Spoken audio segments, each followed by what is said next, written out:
carte de la recherche française. Elle existe depuis une vingtaine d'années maintenant et elle permet aux chercheuses et aux chercheurs de diffuser rapidement les résultats de leurs travaux, mais aussi d'accéder facilement à ceux de leurs pairs. Au-delà de la sphère académique, HAL bénéficie à la société dans son ensemble en offrant la possibilité à toute personne, quel que soit son statut ou sa nationalité, d'accéder au contenu de l'archive. À mes yeux, HAL est un bien commun. HAL, c'est aussi une base de publication, de prépublication.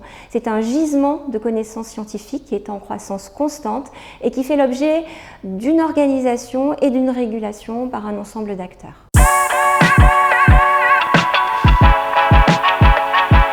D'abord parce qu'elle me permet de mettre tout mon travail de recherche sur une seule et même plateforme, accessible facilement et gratuitement. Et puis aussi de pouvoir contribuer à l'élaboration d'une plateforme qui, j'espère, à terme, permettra aux citoyens et citoyennes d'avoir accès enfin aux fruits de la recherche française. D'abord, c'est la possibilité de partager ces publications avec mes collègues en France, mais aussi à l'international. C'est aussi permettre à ces destinataires de découvrir via ce lien d'autres publications qui ne seraient pas forcément les miennes et qui se retrouvent aussi dans HAL.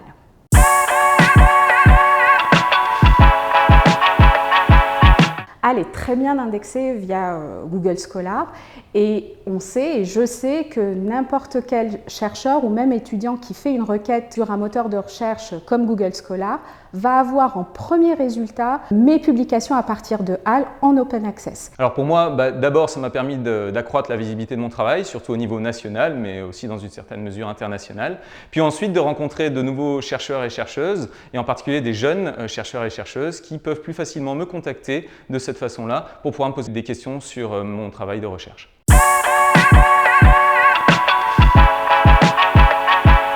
Pas d'appréhension. Cette formation, c'est le début d'un long voyage qui va permettre à HAL de faire partie de sa boîte à outils.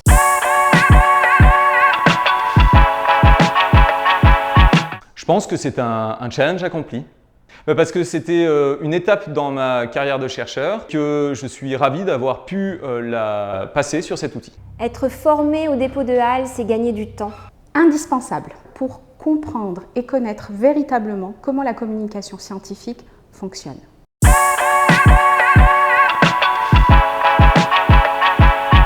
De ne pas hésiter à se lancer à fond. Il y a énormément de documents qui sont à disposition, que ce soit des vidéos, des formations en ligne, des documents PDF. Et puis surtout, de ne pas hésiter non plus à se rapprocher des personnes qui gravitent autour de HAL et en particulier des ambassadeurs et des ambassadrices qui se feront un plaisir de répondre à toutes leurs questions. Je souhaiterais leur dire qu'ils sont entre de très bonnes mains, qu'ils vont avoir accès à des ressources qui ont été pensées pour eux et elles vont les accompagner pas à pas dans la prise en main à la fois de HAL en tant qu'archive ouverte, mais dans la compréhension de tout un écosystème.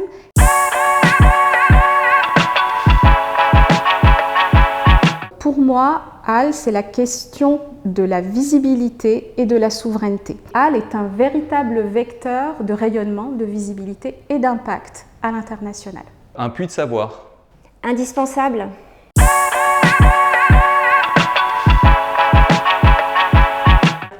Je dirais plus. Plus.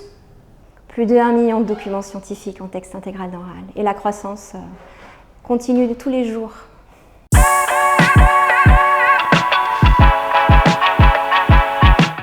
Oula, c'est une excellente question. Il y a environ 100 000 utilisateurs actifs de la plateforme et si l'on se positionne du côté des internautes qui lisent et qui téléchargent, là je pense qu'on peut en dénombrer plusieurs millions en France comme à l'étranger. Il faut un chiffre.